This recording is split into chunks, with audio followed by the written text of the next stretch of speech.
សម្រាប់គ្នាយើងដែលទៅតែចាប់ដើម design ថ្មី4 web file នេះគឺជាជម្រើសដ៏ល្អសម្រាប់ទាំងអស់គ្នាដើម្បីរកនៅ idea ផ្សេងៗផងដែរ web file ទី1នោះគឺជា web file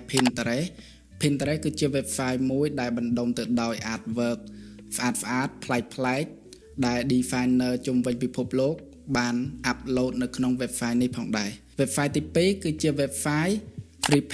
Freepik គឺជា web file មួយដែលទាំងអស់គ្នាអាចទៅរកមើលបានតាក់ទងទៅនឹង element ក៏ដូចជា poster ដែល designer យើង upload នៅក្នុងនេះផងដែរទី3នេះគឺ Behind គឺជា web file មួយដែល designer upload តាក់ទងទៅនឹង poster ក៏ដូចជា project ដែលគាត់បានធ្វើផងដែរឬក៏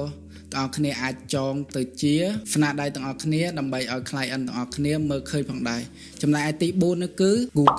Google គឺជា web file មួយដែលយូរហើយអញ្ចឹងខ្ញុំទៅដឹងដែរទេមិនមែនថាដឹងអីទេគឺពេលខ្លះយើងរក idea ពីក្រៅអត់ឃើញតែ Google អាចជួយទាំងអស់គ្នាបាន Google គឺចម្រុះតែម្ដងចឹងទាំងអស់គ្នាអាច search នៅ Google បានតាក់ទងទៅនឹង poster ក៏ដូចជា element ផ្សេងៗចឹងសម្រាប់4 web file នេះសង្ឃឹមថាមានប្រយោជន៍ទៅដល់គ្នាយើងដែលចាប់ផ្ដើម design ថ្មីហើយយើងនឹងជួបគ្នានៅវីដេអូក្រោយទៀតបាយបាយ